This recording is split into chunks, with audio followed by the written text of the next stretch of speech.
내란에 가담한 혐의로 기소된 박성재 전 법무부 장관이 1심에서 특검 구형보다 무거운 징역 25년을 선고받고 법정 구속됐습니다. 재판부는 내란 혐의는 모두 유죄로 판단했고 김건희 씨 수사 관련 청탁금지법 위반 혐의는 수사권 문제를 이유로 공소 기각했습니다. 먼저 유서현 기자가 보도합니다. 박성재 전 법무부 장관에게 1심에서 구형량보다 5년 높은 징역 25년이 선고됐습니다. 박 전 장관이 비상계엄 선포 이후 합동수사본부 검사 파견 검토를 지시하고 교정시설의 수용 여력을 점검한 혐의가 모두 인정된다고 본 겁니다. 법무부 간부들에게 비상계엄을 정당화할 논리를 마련하라며 문건 작성을 지시한 부분 또한 유죄로 판단했습니다. 수사와 재판 과정에서 이어진 박 전 장관의 태도 또한 지적했습니다. CCTV 영상 등 객관적 증거가 있는데도 기억이 나지 않는다고 주장하고 진정한 반성도 하지 않고 있다며 강하게 질타했습니다. 그러면서 불구속 상태였던 박 전 장관을 증거인멸의 우려가 있다며 법정 구속했습니다. 이렇게 내란 혐의에 대해서는 무거운 판단을 내렸지만 재판부는 김건희 씨 수사 관련 박 전 장관의 청탁금지법 위반 혐의에 대해선 내란 특검에 수사권이 없다고 보고 공소를 기각했습니다. 안가 회동 관련 국회 위증 혐의로 함께 기소된 이완규 전 법제처장에 대해서도 같은 이유로 공소 기각을 선고했습니다. YTN 유서연입니다. 1심 재판부는 박성재 전 법무부 장관이 비상계엄의 위법성을 알고도 침묵하며 동조해 내란죄가 성립한다고 판단했습니다. 박 전 장관을 끝으로 내란 혐의로 기소된 국무위원들의 1심 재판은 모두 마무리됐습니다. 계속해서 이준엽 기자입니다. 재판부는 박성재 전 법무부 장관이 비상계엄 선포의 목적이 명태균 사건 무마와 군병력을 동원한 국회 무력화라는 점을 분명히 인식하고 있었다고 결론 내렸습니다. 선포 전 이미 대통령 집무실에서 관련 계획을 직접 전달받았다고 본 겁니다. 실무 책임자를 배제하는 등 스스로도 국가 비상사태가 아님을 알았고 법무실장의 위법성 경고는 묵살한 채 국무회의에선 침묵으로 동조했다는 게 재판부의 판단입니다. 비상계엄 선포 당시 그 실체적, 절차적 요건이 갖춰지지 않았음을 인식하고 있었다고 인정할 수 있는 여러 정황들이 있습니다. 피고인 박성재는 윤석열 이 사건 비상계엄 선포에 동의 내지 적어도 침묵한 국무위원에 해당합니다. 대통령실 CCTV를 통해 확인된 양복 안주머니 속 지시 문건도 유죄 근거가 됐습니다. 박 전 장관이 넘겨받은 내용만을 선별적으로 법무부에 하달하며 정적 제압을 위한 출국 금지와 수용시설 확보라는 내란의 필수 전제 조건을 실행했다는 겁니다. 박 전 장관의 선고를 마지막으로 내란 특검이 기소한 국무위원들의 1심 재판은 모두 끝났습니다. 재판부는 박 전 장관이 심우정 당시 검찰총장과 신용해 당시 교정본부장에게 계엄 관련 지시를 내린 사실을 판결문에 적시했습니다. 이에 따라 내란 중요임무 종사 혐의로 두 사람을 겨냥해온 2차 종합특검의 이번 주 소환 조사에도 한층 탄력이 붙을 것으로 보입니다. YTN 이준엽입니다. SK하이닉스가 삼성전자를 제치고 코스피 시가총액 1위에 등극했습니다. 이로써 삼성전자는 2000년 11월 이후 처음으로 대장주 자리를 내주게 됐습니다. 코스피는 9,100을 넘어서며 또다시 종가 최고치를 경신했습니다. 보도에 김세호 기자입니다. SK하이닉스가 코스피 시가총액 2,080조 원을 기록하며 삼성전자를 제치고 시총 1위를 차지했습니다. 삼성전자가 시총 1위 자리를 내준 것은 25년 7개월 만입니다. AI 기술 발달에 따른 반도체 수요 급증이 삼성전자와 SK하이닉스 모두 긍정적인 영향을 미치고 있지만 반도체에 집중한다는 점 그리고 미국 주식 예탁 증서 상장 기대감으로 외국인들의 SK하이닉스 투자 접근성이 한층 좋아질 것이라는 예상 때문이라는 분석이 나옵니다. SK하이닉스의 주식을 미국의 예탁증서 형태로 상장을 시키겠다라는 얘기고요. 이렇게 되면 외국인 투자자들의 SK하이닉스 주식에 대한 접근성이 조금 더 용이해지기 때문에 다만 보통주 외에 180조 원 규모의 삼성전자 우선주를 포함하면 여전히 삼성전자 시총이 SK하이닉스를 앞섭니다. 코스피는 9,114로 장을 마치며 종가 최고치를 또다시 갈아치웠습니다. 시가총액 1위를 차지한 SK하이닉스는 294만을 넘기고 신기록을 세우며 상승세를 주도했습니다. 반면 삼성전자는 0.14% 내린 35만 3,500원의 거래를 마감했습니다. 코스닥은 소폭 오르긴 했지만 천선을 회복하지 못한 채 장을 마쳤습니다. 이런 가운데 지난 19일 기준 신용거래 융자 잔고가 38조 4,786억 원으로 역대 최대를 기록하며 빚을 내 투자하는 이른바 B2 우려도 더욱 커지고 있습니다. 달러 강세에 장중 1,540원을 위협했던 원달러 환율은 10원 오른 1,537원으로 주간 거래를 마쳤습니다. YTN 김세호입니다. 이찬진 금융감독원장이 3전 닉스 2배 ETF 도입을 후회하고 있다며 사실상 정책 실패를 인정했습니다. 이 원장은 매매 회전율 등이 급등해 시장 불안정성과 변동성이 심화하고 반도체주 중심으로 거래 쏠림이 확대하고 있다고 말했습니다. 특히 3전 닉스 2배 ETF 과열에 대해 지난해 연말 고환율 상태가 이어지자 서학개미를 국내로 유도하려고 도입한 것이라며 해당 상품의 회전율로 증권사만 배에 불리는 결과를 초래하고 있다고 말했습니다.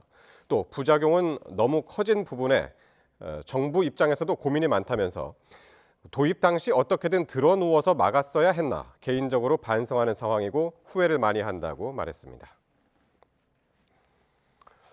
5,000명의 개인정보와 창업 아이디어가 유출된 모두의 창업 정보 유출 사고가 다름 아닌 프로젝트에 참여한 AI 솔루션 지원 업체의 소행으로 파악됐습니다. 정부는 창업 아이템 보호 대책을 발표하고 2기 모두의 창업 선발을 연기하기로 했습니다. 박기환 기자가 보도합니다. 국가 창업 시대를 열겠다는 야심찬 포부로 시작된 중소벤처기업부의 모두의 창업 프로젝트. 내일이 창창한 창업 플랫폼 모두의 창업 지금 지원하세요.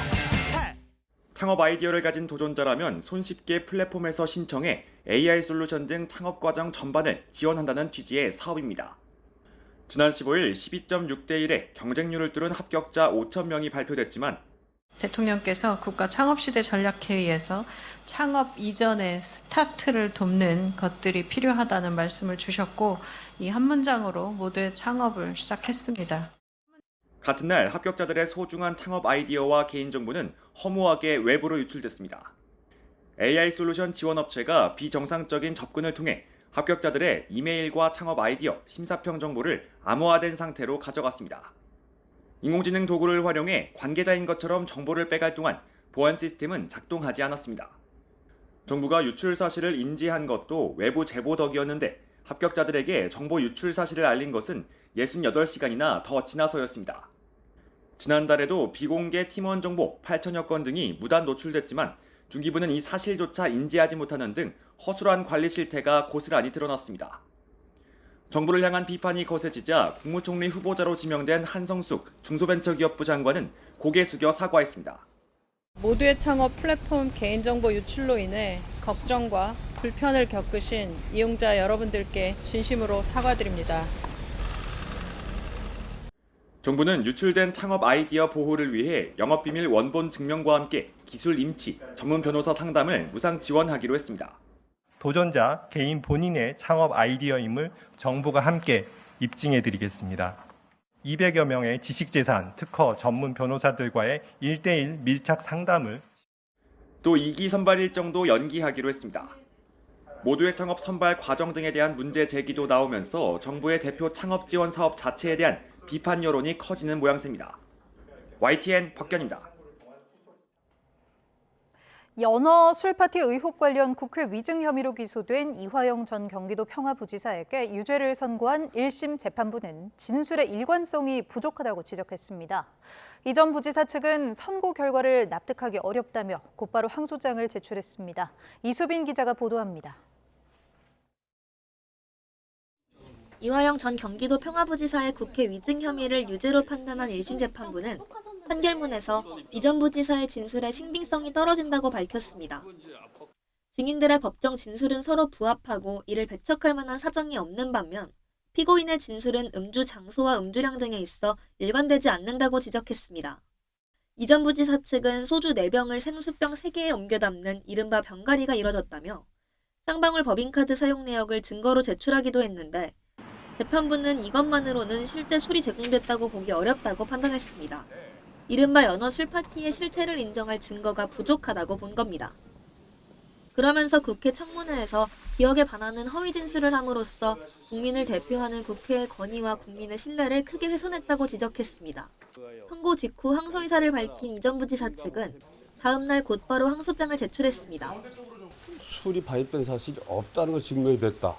그래서 피고인 이화영이 위증을 했다. 이건 도저히 납득이 안 돼요.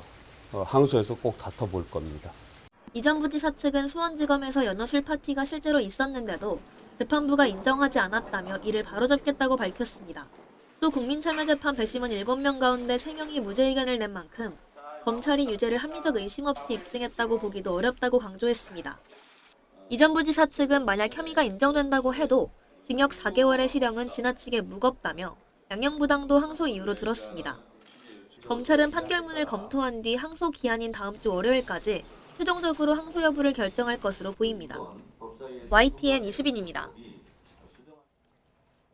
이처럼 이 전 부지사의 연어 술파티 의혹을 허위라고 판단한 법원의 판단을 두고 정치권에선 연일 후폭풍이 이어지고 있습니다. 여권은 이상한 판결이라면서 검찰개혁의 필요성을 강조했고, 야권은 대국민 사기극이 드러났다며 이재명 대통령 공소 취소 포기를 고리로 역공에 나섰습니다. 양동훈 기자입니다. 주말 동안 이화영 전 경기도 평화부지사 1심 판결을 두고 공방을 주고받은 여야. 새로운 한 주가 시작되자마자 공개회의에서 이 주제를 두고 본격 격돌했습니다. 민주당은 법원이 연어 술파티 의혹을 허위라고 판단한 데 대해 참 안타깝고 도저히 납득할 수 없는 판단이라고 반발했습니다. 아니, 교도관들이 분명히 얘기하지 않습니까? 증언하고 있지 않습니까? 다 이걸 조사를 했는데 그 조사 결과는 왜 반영이 안 되는 거죠, 판결에? 검찰에서 술파티가 있었다는 감찰 결과를 법원에 제출하지 않아 이런 판결이 나왔다며 이를 보안수사권 완전 폐지와 연결지어 검찰을 고쳐쓰기 어려운 집단으로 규정해 반드시 개혁이 필요하다고 목소리를 높였습니다. 티끌만한 수사권이라도 남겨둘 경우 정적 제거, 표적사와 조작기소에 얼마든지 악용될 수 있습니다. 반면 국민의힘은 대국민 사기극이 밝혀졌다며 민주당과 이재명 대통령을 향해 화살을 돌렸습니다. 결과는 유죄지만 실질은 무죄다. 이게 도대체 무슨 얘기입니까? 또 다른 대국민 사기라고 저는 생각을 합니다. 또 연어 술파티 의혹은 이 대통령 공소 취소로 나아가기 위해 쌓아올린 거짓의 탑에 불과하다며 공소 취소 명분이 사라졌다고 여론전에 나섰습니다. 강력히 투쟁을 시작할 생각입니다. 독재 체제로 흐르지 않기 위해서 우리 열심히 하도록 하겠습니다. 개혁신당도 국민을 속인 범죄라면서 하야까지 언급하며 공세 수위를 높였습니다. 공소 취소 꿈도 꾸지 마십시오. 그 끝은 닉슨과 똑같은 하야뿐입니다.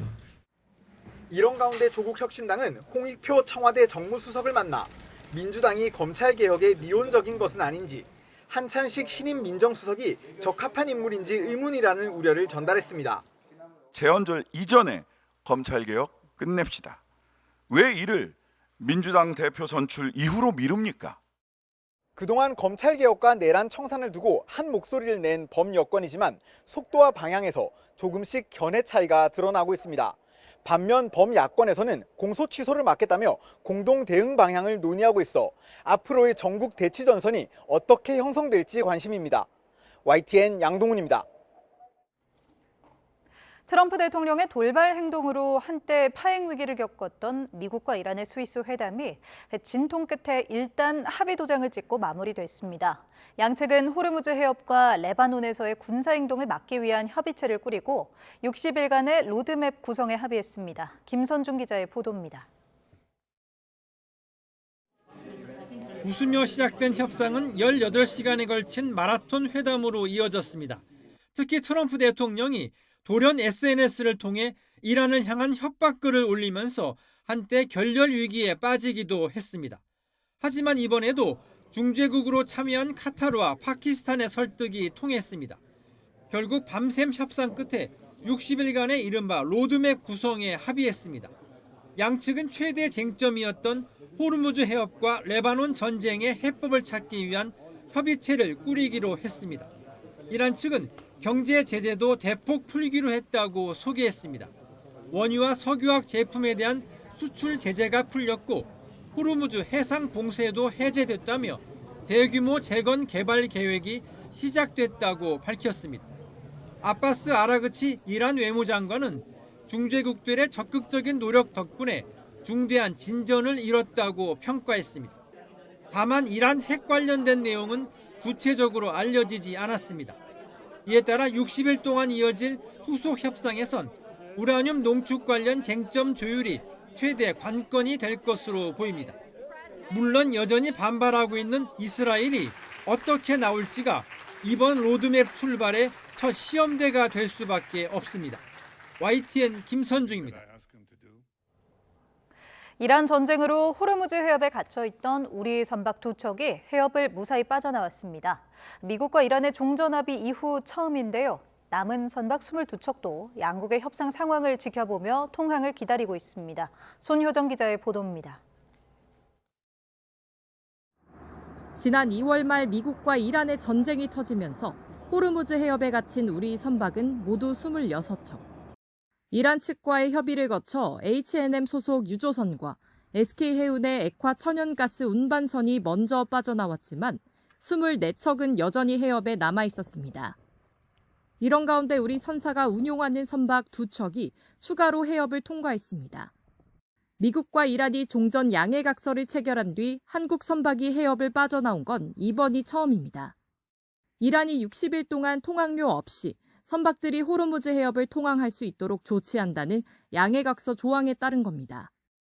정부는 선박과 선원의 안전 등을 고려해 구체적인 정보는 공개하지 않았지만 두 선박에는 외국인 선원만 탑승했고 목적지도 한국이 아닌 것으로 확인됐습니다. 이에 따라 해협에 남아있는 우리 선박은 22척으로 줄었습니다. 우리 선사들은 이란 측에 희망 통항 날짜를 신청한 뒤 회신을 기다리고 있습니다. 남은 선박도 차례로 빠져나올 것으로 보이지만 정세가 시시각각 변하는 데다 대기 선박도 수백 척에 달해 구체적인 통항 시점은 여전히 불투명합니다. 호르무즈 해협 안에 있는 선박들이 한꺼번에 같은 날짜에 몰릴 수가 없다 보니까 현재로서는 언제 나올 수 있다라고 예측하기는 힘들고요. 현재 호르무즈 해협에 남은 한국인 선원은 모두 135명입니다. 해양수산부는 우리 선박의 안전한 통항을 위해 정보 제공과 실시간 모니터링 등 지원을 이어가고 있다고 밝혔습니다. YTN 손효정입니다.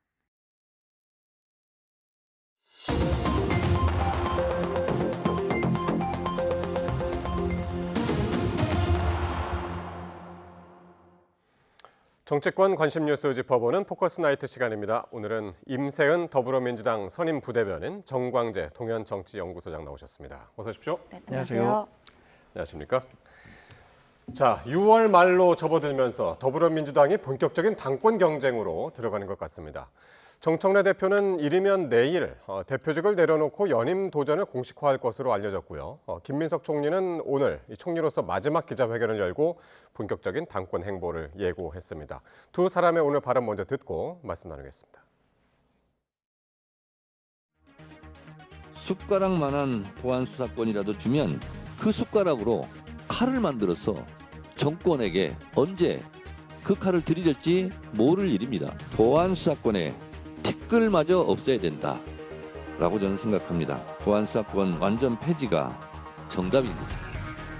당정의 완벽한 일치와 협력, 이제 곧 당으로 돌아가면 그런 방향에서 당의 지지율을 회복하고 그것이 국정 지지율의 회복으로도 이어지고 국정 동력을 더 강화하는 방향으로 가도록 저는 전력을 다해야 되겠다는 책임감을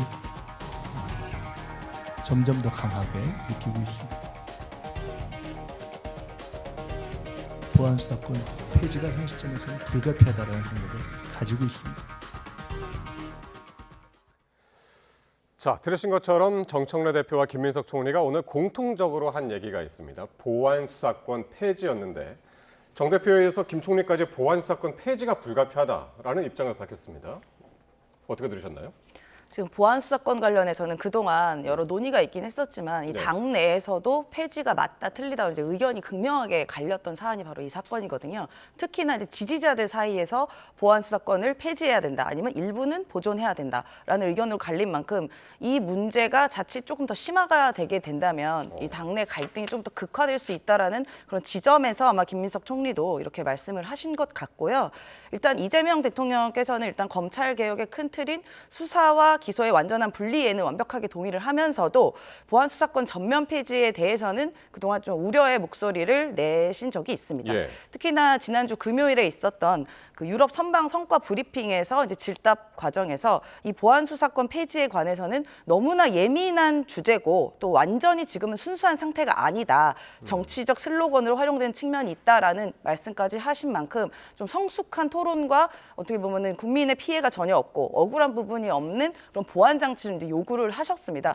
다만 이게 정치적으로 이제 어떻게 보면 슬로건화 되었기 때문에 일단 국회에서 논의를 해라라고 이제 주문을 한 만큼 이 당 내에서도 여러 토론의 자리가 필요할 것 같긴 합니다만 일단 다음에 이제 전당대회를 앞두고 이 보안 수사권에 관해서 무언가 약간의 반대의 의견을 표명하게 되면 뭔가 정의롭지 않거나 뭔가 검찰주의지 아니야라는 이제 비판에서 지지자분들이 이제 좀 나선 부분이 있기 때문에 아마 이제 많은 후보들 분들도 여러 다른 논의들 우리가 민생 문제라던가 AI 시대에 대처해야 되는 것들 그다음에 여러 그 해결해야 될 문제들이 많은데 이 보안 수사권 문제 갖고 갑론을박을 하다 보면은 이게 너무 블랙홀로 빠져들 수가 있거든요. 그래서 잠시 이렇게 한 걸음 물러선 게 김민석 총리가 그렇게 한 걸음 물러선 거 아니냐라는 얘기가 있습니다. 그러니까 이게 강성당원의 눈치를 본 것이 아니냐 이제 그런 해석이셨는데 말씀하신 대로 지난 금요일 날 대통령이 또 한 번 보안 수사권 전면 폐지에 대해서 이제 우려를 나타낸 바가 있기 때문에 김 총리의 오늘 발언이 그래서 좀 의외로 느껴지거든요.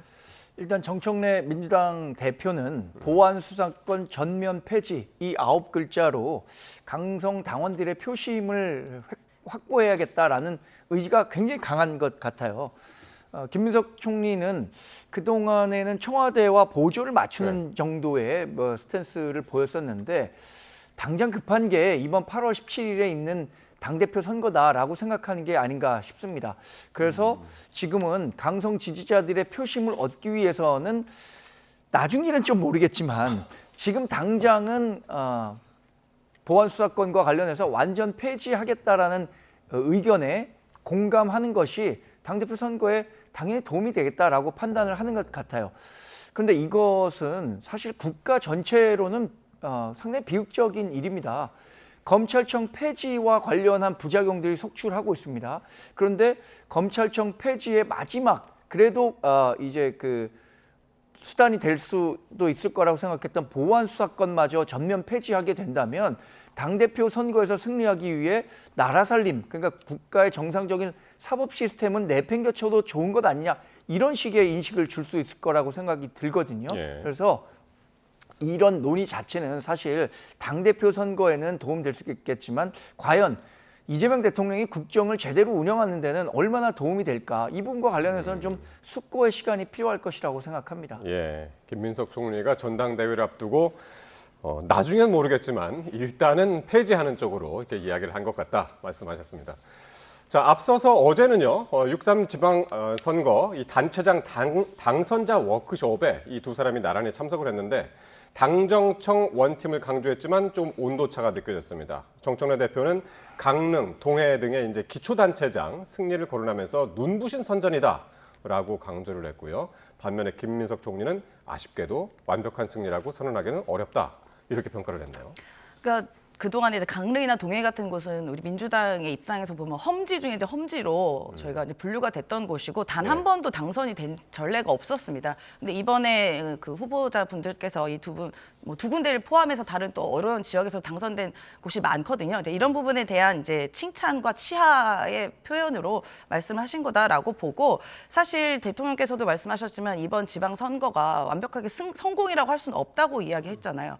지지 말아야 할 곳을 졌다던가 아니면 재보선 지역에서 저희가 의석수를 숫자상으로 일단 잃어버렸기 때문에 그런 부분에 있어서 저희가 굉장히 또 겸허한 자세로 좀 더 국민께 낮추는 자세로 보여줘야지 이걸 승리했습니다, 우리 너무 잘했습니다 하면 굉장히 오만해질 수도 있고 실제로 6.3 지방선거 이후에 저희 민주당 지지율 자체도 굉장히 하락하고 있는 상황이고 또 그거와 덧붙여서 민주당 지지율뿐만 아니라 대통령 국정운영 지지율까지 같이 내려가고 있는 상황인데 그걸 두고 이 선거가 승리했다라고 보여지면 국민께서 오만하다고 생각하지 않겠습니까? 그래서 이런 부분에 있어서 두 분의 입장 차이는 당대표는 당대표로서 또 출마자 어려운 지역에 출마한 분들께 격려는 하되 또 총리는 총리로서 국정 운영을 또 다뤘던 분이기 되니까 좀 네. 안정적인 어떻게 보면 평가를 하신 건 아닌가라고 생각합니다. 예, 어떻게 보셨나요? 지방선거에 대한 평가가 당대표 리더십에 대한 평가와 직결돼 있기 때문에 이런 분석이 나오는 것 같아요. 민주당에서는 정청래 민주당 대표가 연임에 도전할 것으로 예상이 되기 때문에 지방선거를 승리한 것을 바탕으로 연임에 나서겠다라는 정당성을 가져가려고 하지 않겠습니까? 그러니까 어려운 환경에서 어떤 잘 치른 선거다. 그리고 민주당이 애초에 상당히 기대하기 어려웠던 지역에서 선전했던 것을 포장하고 싶을 것이고 이것은 사실 국민의힘과 또 맞닿아 있다고 봐야겠죠. 국민의힘도 장동혁 대표 체제를 계속 유지하려고 하는 사람은 12대 4라는 광역단체장 선거 결과에만 집중하는 것이 아니라 기초단체장에서 2018년과 비교했을 때는 눈부신 선전했던 것 아니냐. 그 눈부신 선전에는 장동혁 대표의 혼신이 반영이 됐다라고 평가를 하고 있는 거잖아요. 비슷한 맥락이라고 봅니다. 어쨌든 김민석 총리는 선거 결과에 대해서 아쉬움을 토로해야 이번 선거에 책임을 진 정청래 민주당 대표가 당대표를 연임할 정당성이 떨어진다라고 공격을 하는 것이고 정청래 민주당 대표는 이렇게 선거를 잘 치렀는데 왜 내가 민주당 대표 선거에서 실패에 대한 책임을 지고 출마하지 않아야 한다라는 주장이 나오느냐 이런 것들에 대해서 이해하기 어렵다는 이야기를 하고 싶었던 거겠죠. 네. 어쨌든 어제 워크숍 자리에서는 상당히 이제 두 분이 나란히 앉아서 대화도 나누고 분위기 좋은 모습을 연출했습니다만은 거기서 이제 한 사람이 빠졌죠. 당권 도전으로 거론되는 송영길 의원. 정청래 대표 거취에 따라서 출마 여부를 판단하겠다는 이 의사를 계속해서 거듭 지금 밝히고 있는데 결국에는 전당대회는 3파전으로 치러지는 것으로 보면 됩니까? 다른 나가신 분들도 또 계시다고 알고 있어서 그분들 들으면 좀 섭섭하실 것 같긴 한데 이제 아마 뭐 김용민 의원이라던가 또 김병주 의원님 얘기까지 나오고 있거든요. 그래서 크게는 3파전이겠지만 이제 다른 후보군을 따지면 조금 더 넓게 갈 것 같고요. 지금 거론되시는 그 세 분의 후보 근데 모두 다 아직까지 출마 선언을 단 한 명도 하신 분이 없습니다. 아직까지는요. 아직까지는 없고 송영길 의원 같은 경우에는 이 당정청이 이렇게 좀 화합해야 되고 이렇게 뭐 불협화음이 없어야 되고 또 집권 여당의 대표는 또 집권 여당은 응당 대통령을 잘 보좌하고 집권 운영 국정 운영을 뒷받침해야 된다는 굉장히 확고한 철학을 또 갖고 계십니다.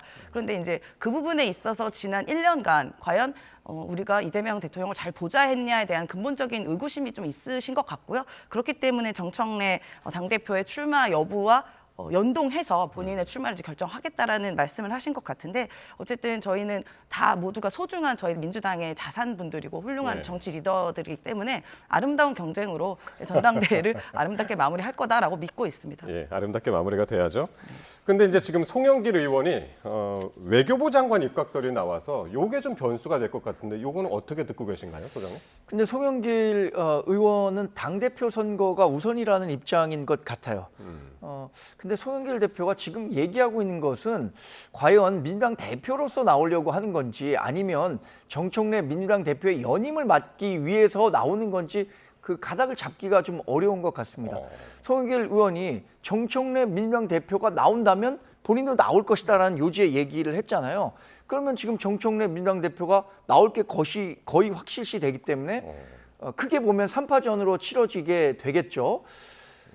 송영길 의원이 이런 얘기를 했더라고요. 정청래 민주당 대표의 연임을 막기 위해서 본인이 나와야겠다라는 생각을 한다고 하는데 저는 당대표를 지냈고 6선의 의원이라면 본인이 어떤 식으로 민주당을 이끌 경우에 이재명 대통령의 그 국정 수행을 더 돕고 성공에 도움이 될 것이다. 그리고 민주당을 어떤 가치와 철학으로 비전과 능력으로 이끌어갈 것이다라고 얘기하는 게 옳은 캠페인 전략이지 누구를 막기 위해서 내가 당대표 선거에 나서겠다? 이거는 뭐 좋은 접근 방법은 아닌 것 같습니다. 입각이 언제 있을지는 모르겠습니다만은 그러니까 내가 개편이 만약에 이제 진짜 외교부 장관의 입각이 된다면 청와대의 교통 정리로 볼 수도 있을까요? 어떻게 예상하시나요? 청와대에서는 아무래도 친명 후보를 여러 명을 등판시킨 이후에 결선 투표에 가서 이 친명 후보 간의 자연스러운 단일화를 통해서 당대표를 본인들이 원하는 사람으로 세우려고 하지 않겠습니까?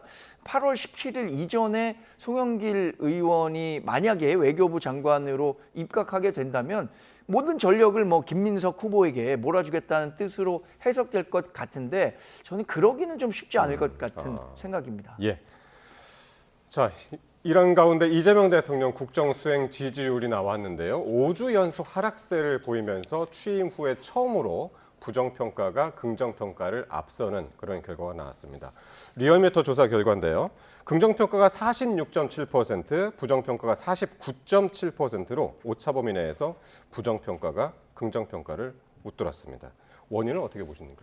여러 원인들이 같이 있을 거라고 보는데요. 굉장히 뼈아프고 오늘 청와대에서도 바로 입장이 나왔습니다. 굉장히 엄중하게 생각하고 있고 앞으로 세밀하게 더 살피겠다라고 말한 만큼 청와대에서도 또 저희 민주당에서도 굉장히 이번 결과에 대해서 굉장히 겸허하게 받아들이고 있습니다. 뭐 여러 원인이 있겠지만 근데 선거를 전후해서 이 하락 속도가 조금 더 빨라진 것 같고요. 대통령께서는 본인께서 얘기하시기로는 선거 전후 관련해서 바뀐 게 없다. 국정 운영의 방향도 바뀐 거 없고 본인이 일하는 것도 바뀐 게 없는데 이렇게 지지율 떨어진 것에 대해서 뭐 아마 좀 깊게 생각하고 계신 것 같고 일단 가장 첫 번째는 이 선관위 문제도 분명히 작용했을 거라고 보고요. 물론 선거관리위원회 같은 경우에는 아시다시피 독립기관이기 때문에 대통령이 어떠한 영향력을 직접적으로 할 수는 없겠지만 그래서 국정 운영을 최고 컨트롤 타워인 대통령께 아무래도 영향을 줄 수밖에 없는 상황이기 때문에 그 부분도 영향을 줬을 것이고요. 그다음에 두 번째는 바로 선거의 결과인 것이죠. 6.3 지방선거에 대해서 우리 국민의 기대에 못 미치는 민주당의 결과가 나왔던 것도 저는 분명히 이 하락 속도에 영향을 줬을 거다라고 생각 들고 또 세 번째는 지금 저희가 전당대회를 앞두고 또 마치 집권 여당 내에서 엄청난 갈등이 있는 것처럼 보여지는 모습도 국민들 입장에서 봤을 땐 저 너무 한가한 거 아니냐. 집권 여당이 정부를 잘 뒷받침하고 우리 국민의 삶을 어떻게 나아갈지 그런 방향을 제시해야 되는 집권 여당이 왜 저렇게 자기들들 권력 다툼하는 모습처럼 보이지? 오만해 보이는 거 아니야? 라는 그런 영향도 분명히 있을 거다라고 생각해서 저희 민주당에서도 앞으로 이런 상황 관리를 더 면밀하게 하도록 하겠습니다. 이 조사기관인 리얼미터에서도 그런 평가를 했더라고요. 이 여당 내 당권 갈등이 대통령 지지율 하락에도 영향을 미쳤다. 또 선거 관리 부실 사태도 영향을 미쳤을 것으로 예상한다. 이런 얘기를 했습니다. 지금 대통령의 국정 지지율 하락은 속도와 낙폭에서 상당한 위기 수준이라고 할 수 있겠습니다. 불과 한 달 전 5월 셋째 주에 국정 지지율이 59%였는데 지금 46.7%까지 떨어졌다면 한 달 만에 12%가 폭락한 겁니다. 그러니까 폭락의 정도와 속도가 청와대에도 아마 강한 위기감을 느끼는 수준이었을 것이다. 그래서 이런 반응의 메시지를 냈을 것이라고 생각하는데 임세훈 대변인도 설명해 주셨지만 여러 가지 복합적인 요인이 있겠죠. 선관위와 관련해서 이게 정부의 책임이라고 많은 분들이 인식할 것 같아요. 그러면 그 정부의 최고 수반인 이재명 대통령의 국정 운영과 관련한 불만으로 표출될 수밖에 없다고 생각하고요. 또 하나는 저는 이 언급은 빠졌는데 민생 경제의 악화를 안 꼽을 수가 없을 것 같습니다. 지금 코스피 지수는 9,000을 돌파했다 이런 이야기가 나오고 있지만 이른바 K자형 양극화가 한국 경제에 고착화되고 있다는 평가가 나오고 있습니다. 지수와 실물 경제가 따로 놀고 있다. 그 가운데 고환율, 고물가, 고유가 이런 걸로 대표되는 민생 경제 지표들이 악화하고 있는데 이와 관련해서 이재명 대통령 임기가 1년이 지났음에도 불구하고 이렇다 할 대책 내놓지 못하고 있다라는 평가들이 나오기 시작했다고 보거든요.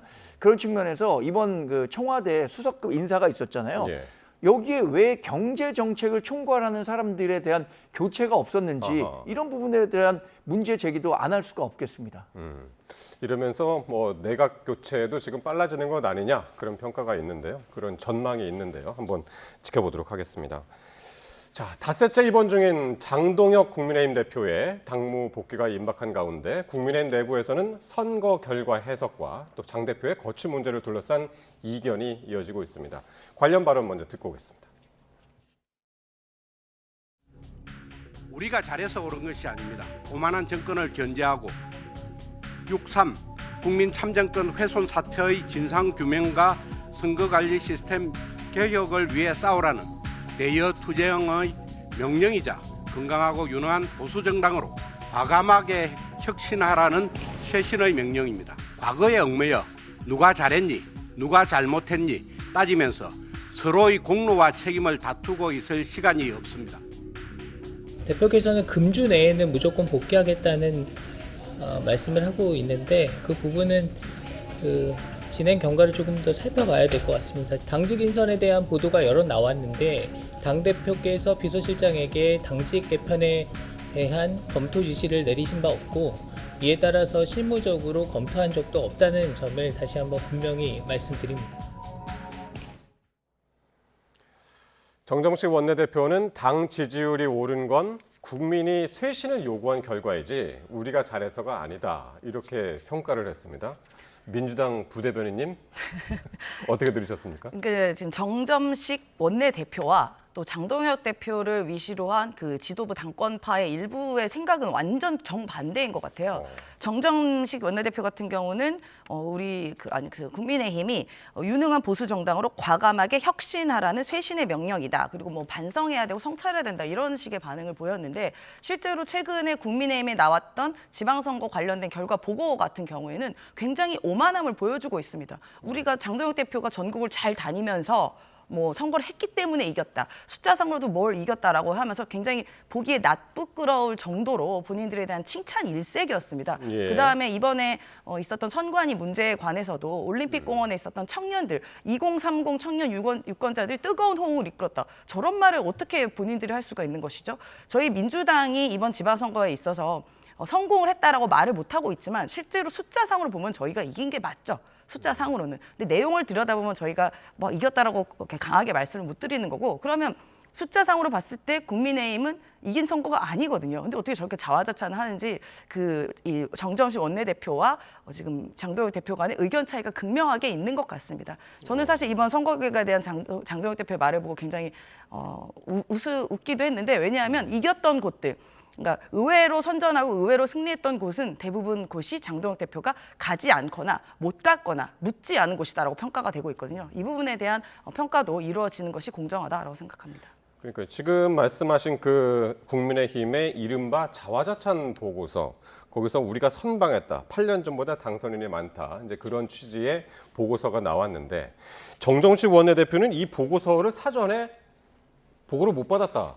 네. 상의도 안 했다. 이런 얘기를 하던데요. 저도 사실 좀 놀랐습니다. 예. 정점식 원내대표가 어제 언론 인터뷰를 통해서 그 당 사무처에서 발표한 6.3 지방선거 분석 결과에 대해서 원내 의원들과는 교류가 되지 않은 내용이고 본인도 실무적으로 알지 못했다라고 해서 아니, 이렇게 중요한 일에 대해서 왜 원내를 전체를 총괄하는 원내대표에게 보고가 되지 않았는가 네. 의문을 가질 수밖에 없는데 어쨌든 장동혁 대표의 지도체제를 연장하기를 희망하는 뭐 당직자들 사무처에서 이 자료를 만들지 않았는가 싶습니다. 그럼 뭐 자발적으로 만들지는 않았겠죠. 장동혁 대표나 또는 지도부에서 이런 작업을 좀 해달라는 요청이 있었으니까 나왔을 것 같은데 2024년 국민의힘이 총선에서 졌었을 때 당시에 총선과 관련해서 무엇이 잘못됐는지 패인을 분석하는데 무려 6개월에서 7개월 정도의 시간이 걸렸었고 당시에 뭐 한동훈 비대위원장의 책임론을 얼마나 져야 하는지를 두고도 당내에서 굉장한 갑론을박이 있었는데 이렇게 짧은 시간 안에 6.3 지방선거에 대한 성과 분석표가 나왔다는 사실에 상당히 저도 놀랐습니다. 예. 근데 정점식 원내대표가 지금 민심과 관련해서 파악하는 부분은 최근에 원내대표가 돼서 다양한 사람들을 만나서인지는 모르겠습니다만 객관적인 정황들을 많이 얘기하고 계신 것 같아요. 정당 지지율과 관련해서도 전 항상 정당 지지율은 절대평가 성격과 상대평가 성격이 있다고 말씀드리는데 지금은 누가 뭐래도 상대평가 성격이 강한 거죠. 민주당이 이렇게 본인들의 당권 경쟁만 혈안이 돼서 싸우다 보니까 반대로 국민의힘에 대해서 좀 중도 진영에 있는 분들이 관심을 가져주는 거 아닌가 싶은데 우리가 더 좋은 정당이 되려면 절대평가에서도 확실히 민주당보다 좋은 점수를 받을 수 있는 정당이 돼야 하겠죠. 예. 어쨌든 지금 현재의 국민의힘 상황 그리고 6.3 지방선거에 대한 장동혁 대표하고 정정식 원내대표의 평가는 확연히 지금 다른 것 같습니다. 자, 이런 가운데 장동혁 대표가 복귀 후에 당직 개편에 나설 것이다라는 관측이 나오고 있는데 그런데 앞서 들으신 대로 박준태 비서실장은 지금 선을 긋고 있습니다. 이것도 소장께서 먼저 좀 그래서 박준태 비서실장이 그런 일 없었다라고 얘기하는 것이 최근에 뭐 당 내외에서 제기되고 있는 정책위 의장 인물난을 이렇게 좀 좋은 식으로 평가하기 위해서 한 이야기인지 아닌지는 뭐 확실히 말씀드릴 수는 없겠습니다만 당 내외에서 나오는 평가는 그런 것 같습니다. 어떤 자리, 이제 정책위 의장 자리가 비어 있고 사무총장도 뭐 교체한다는 이야기가 있는데 장동혁 대표가 당 대표직을 얼마나 오래 유지할지 모르는 상황에서 선뜻 그 지도부에 발을 담그는 것이 좋겠느냐라는 생각, 정치인이라면 누구나 한 번쯤 하지 않겠습니까? 예를 들어서 정책위 의장을 어떤 지도부 체제에서 했다라고 한다면 다음에 본인이 정치적으로 활동을 하는 데 있어서도 그 자리에 다시 가기 어려울 거고 그렇다면 어떤 좋은 기회를 이번에 활용하고 소진하는 경우가 될 수도 있기 때문에 그런 점들을 뭐 종합해서 당내외에서 그런 인물난 이야기가 나온 것이 아닌가 생각합니다. 그러니까 지금 정책위의장 하마평에 오르는 분들이 삼선의 김정재, 재선의 김은혜, 박수영, 유상범 뭐 이런 분들이 이제 거론이 되는데 그런 분들이 지금 자리를 거부하고 있다 이런 이야기가 나와서 그래서 지금 구인난이 아니냐 그런 평가들이거든요. 그러니까 지금 지난번에 의총에서도 보면 당대표 물러나라 사퇴해야 된다라는 의견이 또 굉장히 많았고 또 어떤 의원께서는 제가 성함을 말씀드리기 좀 그렇지만 뭐 이렇게 약간의 표현을 약간 저렴한 뭐 XX 표현을 한다던가라고 하면서 당대표에 대한 비토가 많아지고 있는 상황입니다. 그럼 내년 2월이다, 뭐 몇 월이다. 그러니까 지금 장동혁 대표의 사퇴 시점을 계속 조율을 하고 있는 상황 같이 보이거든요. 그런 지점에서 장동혁 대표는 저는 물러날 가능성이 전혀 없다고 봅니다. 지금 장동혁 대표는 스스로 판단했을 때 아니 내가 왜 졌어? 선거가 끝나고 지지율이 이렇게 올라갔는데? 라는 평가와 더불어서 심지어 이제 재보궐선거에서 저희 민주당에는 굉장히 뼈아프지만 장동혁 대표 입장에서는 국민의힘이 의석이 3석이나 늘어난 거거든요. 그렇게 따지면은 본인이 사퇴해야 될 명분이 전혀 없는데 의원들은 자꾸 사퇴해야 하니까 이제 본인의 마음이 병이 생겨서 아프신지 모르겠지만 하여튼 그런 부분에 있어서 억울함이 저는 충분히 있는 것 같다라고 생각이 들고 계속 이 내용은 있겠지만 제가 국민의힘 당원 당규는 제대로 알지 못하지만 본인이 사퇴하지 않는 한 방법 없는 거 아니겠습니까? 그래서 이 정 원내대표가 오늘 뭐라고 했냐면요. 한 언론과의 인터뷰에서 장 대표의 거취 논쟁이 내년 2월까지 갈 수 있겠느냐. 내년 2월 얘기가 요즘 많이 나오잖아요. 네. 근데 그때까지 갈 수 있을까? 좀 더 빨리 매듭 짓겠다는 얘기인가요? 어제 언론 인터뷰에서 나온 이야기인데 왜 2월인가? 뭐 여러 스토리를 좀 말씀드리자면 앞으로 그 당대표를 새로 뽑는데 6개월의 잔여 임기가 남아있지 않으면 당대표 선거를 그 보궐까지만 하게 되고요. 그 이후의 기간이 남게 되면 정상적으로 2년 임기가 보장된 당대표 선거를 하게 된다는 거예요. 그래서 내년 2월이면 원래 당대표가 임기가 보장된 게 8월이니까 이런 이야기가 나오고 있는 거죠. 정점식 원내대표가 아까 말씀드린 것처럼 최근에 원내대표가 됐기 때문에 다양한 원내 의견들을 청취하고 있는 것 같아요. 지난번에 의총에서도 장 대표의 거취와 관련해서 사퇴해야 한다라고 얘기하는 분들이 훨씬 더 많았다는 것은 이미 확인이 된 겁니다. 그런데 그게 장 대표를 완전히 끌어내릴 수 있을 정도로 압도적인 숫자가 되지 못하다 보니까 지금은 소강 상태가 돼 있는 셈이죠. 이런 소강 상태가 당분간 지속되겠지만 그렇다고 내년 2월까지 장동혁 대표가 대표직을 수행하는 것이 국민의힘이 2028년 총선을 준비하는 데 도움이 되겠느냐. 그런 문제의식을 정점식 원내대표도 갖고 있는 것 같아요. 뭐 그렇다면 저는 뭐 예상해 보건대 지금 선거 무효 소청이 진행 중이잖아요. 이거는 장동혁 대표가 중심으로 해서 이루어지는 소청인데 이거 선관위가 받아들일 가능성이 거의 없다고 봅니다. 그러면 그때 한 2달 정도 지나서 받아들여지지 않았을 때 다시 한번 장동혁 대표의 책임론이 원내 의원들을 중심으로 나올 수 있지 않을까 이렇게 예상하는 분들도 있고 저도 그런 생각을 갖고 있습니다. 예, 어쨌든 그 정정식 정책위의장이었었죠. 네. 예, 같은 이제 당권이었습니다만 확연히 지금 의사는 다른 것 같습니다. 자, 이런 가운데 한동훈 의원의 이제 복당 얘기를 안 할 수가 없는데 지금 한동훈 의원이 오늘 당선 뒤에 1호 법안으로 선관위 관련 법안을 발의를 했습니다. 감사원법 개정안인데, 그러니까 감사원이 선관위 감사도 이제 가능하게 하는 그런 법안을 발의했습니다. 그런데 여기에 당권파나 친윤계로 분류되는 의원들이 함께 이름을 올려서 눈길을 끌었습니다. 이건 어떻게 보셨습니까? 저도 친한계뿐만 아니라 친윤계까지 이렇게 함께 올린 걸 보고 좀 놀라웠는데요. 아마도 그동안 이제 이번 지방선거에서 재보궐선거에서 한동훈 대표가 무소속으로는 당선되기 어렵다라는 생각을 이 소위 말하면 당권파에서 갖고 있었더라고요. 굉장히 확고하게 가지고 있었고 당시에 여론조사 지지율이 높게 나왔을 때도 저 분명히 본선거 내려가면 저 지지율 하락할 것이다. 결국은 이 당 이름을 갖고 싸우는 후보를 이길 수 없을 거다라고 했는데 의외의 결과로 한동훈 이제 의원이 되신 거죠. 이제 의원이 무소속의 이름을 걸고 당선이 돼서 아마 그 당내에서도 입지가 좀 많이 달라진 것 같다. 처음에는 약간 무시 전략으로 갔었는데 이제 본인이 자력으로 살아왔다는 점에 대해서 친한계뿐만이 아니라 친윤계 입장에서도 앞으로 한동훈 대표가 어떤 식의 정치를 할지 모르고 심지어 만약에 이제 장동혁 체제가 무너지게 된다면 한동훈 의원이 어떻게 보면 대항마가 될 수도 있고 또 지금 이번에 그 돌아오신 분 중에 어떻게 보면 가장 이름이 알려진 분이 오세훈 시장이와 한동훈 전 의원이 한동훈 전 대표잖아요. 그렇다 보니까 이제 친윤계에서도 이제 눈치 보기를 시작한 거 아니냐라는 해석이 가능하지 않을까 싶습니다. 예, 그러니까 공동 발의하신 분들 중에 지금 당내 중진의 김기현, 윤상현 그리고 장동혁 대표 특보단장이죠. 김대식 의원 그리고 전략기획부총장인 서천호 의원까지 이름을 다 올렸단 말이에요. 예. 예. 근데 지금 올린 그 법안의 내용은 선관위에 대한 개혁 방안을 담고 있습니다. 선관위는 지난 그 6.3 지방선거를 치르는 과정에서 국민의 참정권 훼손이라는 막대한 실책을 벌였잖아요. 이와 관련해서 선관위를 개혁하자는데 저는 많은 분들이 뜻을 같이 할 수 있다고 봅니다. 그런데 그동안 이 한동훈 의원과 좀 소원한 관계에 있던 국민의힘 의원들이 대거 이름을 올리다 보니까 어떤 정치적 해석이 더 곁들여지는 것 같은데 저는 이 법안은요. 민주당도 빨리 합의해서 처리해줬으면 좋겠어요. 선관위 언제까지 이렇게 감시 사각지대에 놓여서 항상 비리나 부실 관리 상태로 둘 겁니까?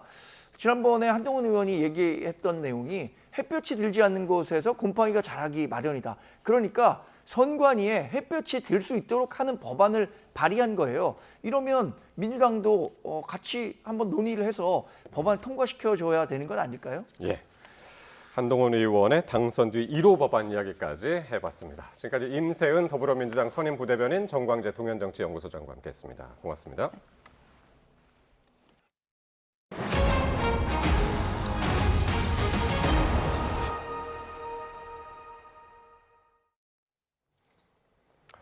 경찰이 3주차에 접어든 잠실 개표소 봉쇄 사태를 해결하기 위해서 사회적 합의가 필요하다고 강조했습니다. 무리하게 경력을 동원했다가 충돌이 생길 걸 우려하는 것으로 보이는데요. 강제 해산보다 투표한 반출에 반대하는 시민들에 대한 설득이 우선이라는 의미로 해석됩니다. 김희영 기자의 보도입니다.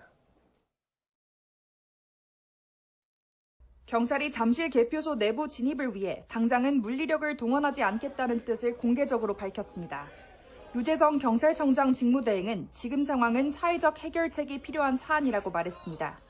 여러 의견을 가진 시민이 모인 만큼 사회적 합의가 필요하다며 경찰만이 해결할 수 있는 일이 아니라는 입장을 분명히 했습니다. 경력 투입만 바라볼 게 아니라 투표한 반출이나 경기장 진입에 반대하는 시민들에 대한 설득도 필요하다는 취지로 보입니다. 유 대행은 그런 해결책이 마련될 때까지 질서 유지에 최선을 다하겠다고 말했는데 불법 행위를 방관하는 것 아니냐는 지적에는 적극 반박했습니다. 유 대행은 현장의 참정권 침해만 비판하는 시민과 체육단체 출입까지 막아야 한다고 주장하는 시민이 뒤섞여 있는 만큼 국민 안전이나 사고 위험 등에 대해서도 신중하게 판단해야 한다고 말했습니다. 또 국회 국정조사나 합동수사본부 수사 진행에 따른 상황 변화를 고려해야 한다고도 했습니다. 경찰은 동시에 불법 행위에는 엄정 대응한다는 방침을 거듭 확인했는데 유소년 핸드볼 선수단 불법 수색과 체육단체 진입 저지 등 36건을 수사하고 있다고 밝혔습니다. 지난 16일 체육단체 관계자 출입을 막은 9명 중 남녀 1명씩 신원을 특정해 출석을 요구했는데 당시 출입구를 홀로 막았던 여성의 신원은 아직 특정되지 않은 것으로 파악됐습니다. 경찰은 앞으로 대한체육회 측이 출입 지원을 요청하면 적극 지원하겠다며 대화경찰과 형사 등을 다수 배치해 설득과 경고에 나서고 출입 차단 시 엄정 수사하겠다고 밝혔습니다. YTN 김희영입니다. 6.3 지방선거 결과와 관련해 전국에서 접수된 소청이 690건으로 최종 집계됐습니다. 이는 지난 2022년 제8회 지방선거 당시 제기된 소청 건수와 비교하면 15배 이상 늘어난 수치입니다. 이번 중앙선관위 접수 가운데 시도지사 소청은 127건으로 이 가운데 서울시장 선거 관련은 30건인 것으로 나타났습니다. 6.3 지방선거에서 124표 차이로 당락이 갈린 충북 충주시장 선거와 관련해 투표지를 재검표합니다. 충청북도 선거관리위원회는 충주시장 선거에서 패한 더불어민주당 맹정섭 후보가 제기한 재검표 요청을 받아들였다고 밝혔습니다. 앞서 맹 후보 측은 후보 간 표차보다 무효표가 지나치게 많다는 이유 등으로 재검표를 요청했습니다. 여야는 이재명 대통령이 언급한 선거관리위원회 개혁을 위한 원포인트 개헌에 온도차를 보이며 주도권 다툼을 이어가는 모습입니다. 하반기 국회 원구성을 둘러싼 여야 협상도 공전을 거듭하는 가운데 국회의장이 원구성 시한까지 정해 조속한 합의를 촉구하고 나섰습니다. 김다현 기자가 보도합니다. 민주당 한병도 원내대표는 선거관리 시스템의 총체적 부실이 참정권 침해 참사로 이어졌다며 개헌 카드를 다시 꺼내들었습니다. 앞서 이재명 대통령이 중앙선관위 외부 감시를 위한 원포인트 개헌을 언급한 것에 공감하며 추진 의지를 드러낸 겁니다. 이재명 대통령께서 원포인트 개헌 가능성까지 언급한 까닭은 이번 사태를 철저히 국민 눈높이에서 다뤄야 한다는 뜻으로 여겨집니다. 하지만 국민의힘 생각은 다릅니다. 원포인트 개헌 논의가 블랙홀이 돼 야당이 주장하는 특검의 회피 수단으로 악용될 수 있는 데다 법 개정으로도 충분히 개혁안을 마련할 수 있다는 겁니다. 차라리 선관위 안에 여야가 추천하는 감사위원회를 상설 독립기구로 만들어 국회 보고 의무를 갖게 하자는 주장도 나왔습니다. 문제가 있을 때마다 정치적 필요에 따라서 헌법 개정을 악용하겠다는 저희가 깔려 있다고 의심할 수밖에 없습니다. 국회 국정조사특위가 본격 활동에 나선 가운데 여야가 선관위 개혁의 다른 방법론을 제시하며 일종의 수싸움을 하는 것으로 풀이됩니다. 하반기 국회 원구성 협상도 한치의 양보 없는 대치를 이어가고 있습니다. 여야 원내대표가 수차례 만났지만 서로 법사위원장 자리를 결코 양보할 수 없다는 뚜렷한 입장차만 거듭 확인했을 뿐입니다. 특히 민주당은 상임위를 의석수대로 11대 7로 나누거나 민주당 단독으로 결정하는 가능성까지 열어두고 있습니다. 발목 잡기, 시간 끌기에 대해서는 용인을 할 수 없고요. 저희 당 입장으로서는 법사위원장을 절대 양보를 할 수가 없다.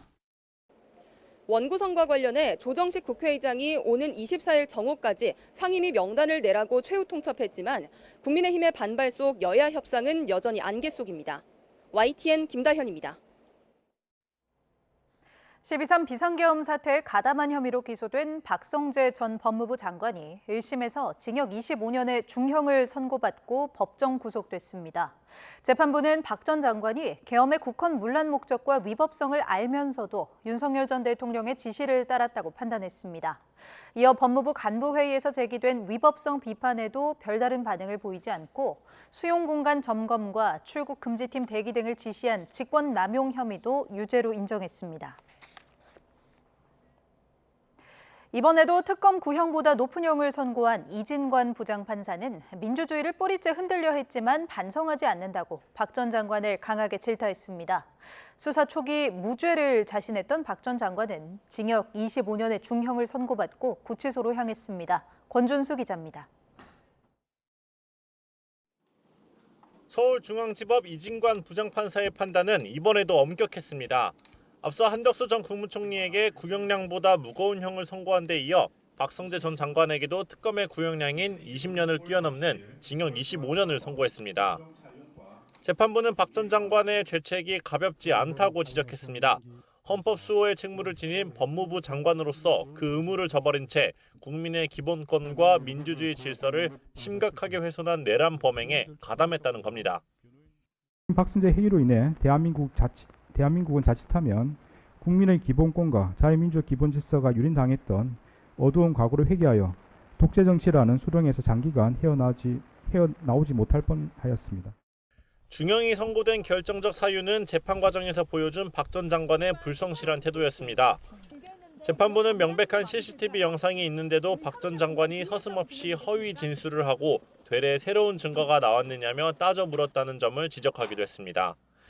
앞서 내란 특검 수사 초기 박 전 장관은 구속영장이 기각되자 무죄를 자신하는 듯한 입장을 보이며 줄곧 강경한 태도를 유지해왔지만 지나친 억측과 논리 비약으로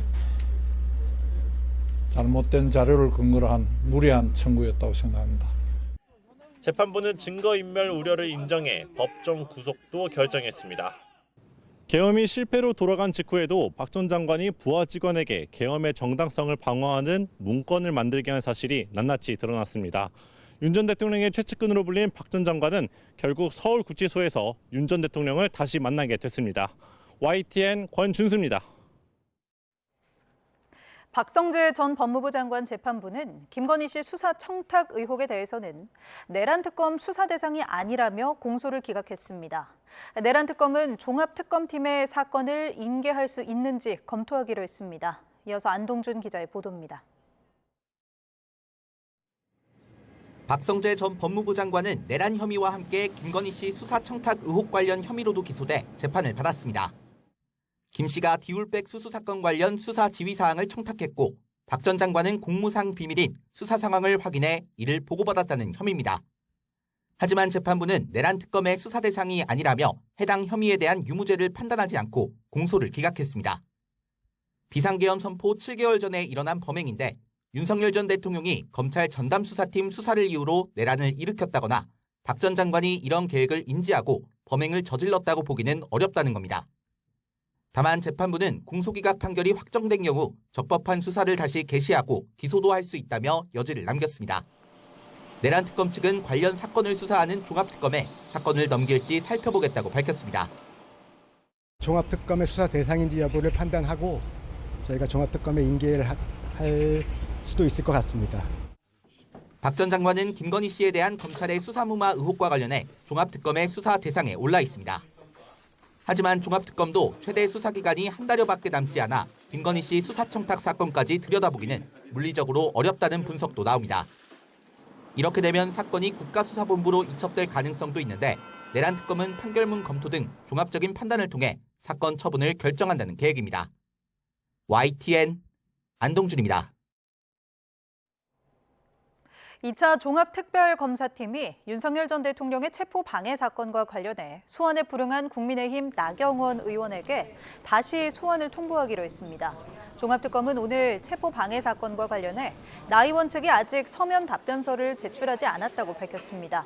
특검이 서면 답변서 제출을 요구한 기한은 지난주 금요일인 19일로 특검은 나 의원에게 6월 중으로 다시 소환을 통보할 방침입니다.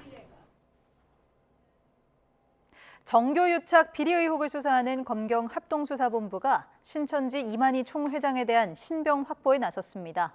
대선과 총선 등 주요 선거 국민의힘 경선에 영향을 미칠 목적으로 신도들에게 당원 가입을 강제한 혐의를 받습니다. 박광렬 기자입니다. 신천지의 국민의힘 당원 집단 가입 의혹과 관련해 정교유착 합수본이 의혹의 정점, 이만희 신천지 총회장에 대한 구속영장을 청구했습니다. 지난 1월 6일 합수본 출범 이후 5개월 보름여 만입니다.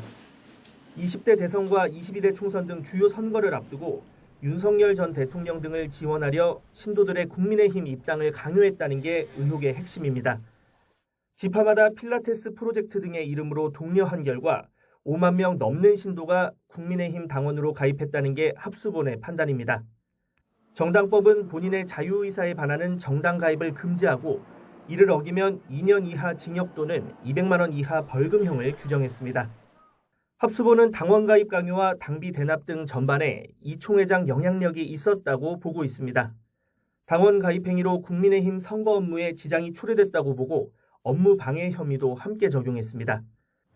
그간 신천지 본부와 국민의힘 당사 압수수색 등 수사를 이어온 합수본은 지난 4일 이 총회장을 피의자 신분으로 불러 7시간가량의 첫 조사를 진행했습니다. 교인들 국민의힘에 강제로 가입시키셨습니까? 국민의힘에 혐한 청탁한 적 있으십니까? 이후 신천지 2인자로 꼽히는 고동환 전 총무 등 이 총회장 핵심 측근 3명의 신병도 확보했습니다. 이 총회장 구속 여부는 이르면 이번 주 결정될 전망인데 95세라는 고령이 변수로 작용할 수 있다는 분석도 있습니다. 신병이 확보되면 정규유착 혐의는 물론 횡령, 조세포탈 등 기타 의혹 수사에도 속도가 붙을 거란 관측이 나옵니다. YTN 박광렬입니다. 고유가가 부를 물가 쓰나미가 이제 시작이라는데 농축산물 물가까지 들썩이고 있습니다. 달걀 10개 가격이 5,000원이 넘는 가운데 수입산 달걀은 순식간에 완판됐습니다. 여기에 닭고기, 고등어, 파 가격도 뛰고 있습니다. 고유가의 고환율 또 고온까지 물가를 올릴 것으로 보입니다. 이승은 기자입니다. 30개들이 한 판에 5,000원대라는 미국산 달걀. 찾아볼 수가 없습니다. 지난 주말 대형마트에 풀리자마자 동났습니다. 한 판에 6,000원대인 국산 할인 물량도 금방 매진입니다. 이번 달 들어 21일까지 달걀 전국 평균 소매가는 특란 10개 기준 5,222원으로 1년 전보다 39% 올랐습니다. 특란 10개 월 평균 소비자 가격이 5,000원을 넘은 건 처음입니다. 정부 할인 지원 제품이 속한 30개들이 평균 가격은 7,465원으로 6.5% 올랐습니다. 서민이 제일 편하게 먹은 게 계란인데 부침개 할 때 3개 넣을 걸 2개 넣고 또 두부로 대체를 저는 많이 합니다. 조류 인플루엔자 영향과 일찍 찾아온 무더위에 수요가 몰리면서 닭고기 가격도 껑충 뛰었습니다. 이번 달 6개 전국 평균 소비자 가격은 1kg에 6,650원으로 1년 전에 비해 19% 올랐습니다. 이대로 가면 복날 삼계탕 값도 더 오르게 생겼습니다. 작년에 비하면 가격이 많이 오른 것 같아요. 작년에는 한 14,000원, 5,000원 선에서 지금 보통 19,000원에서 2만 원 선, 또 22,000원까지 있고. 고등어 등 수산물은 정부 할인 지원이 없으면 손이 가지 않을 정도입니다.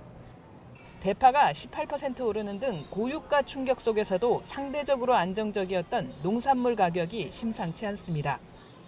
6월부터 기온이 30도를 넘나들고 있는 가운데 올여름 날씨는 더 덥고 비도 잦을 것으로 예보됐습니다.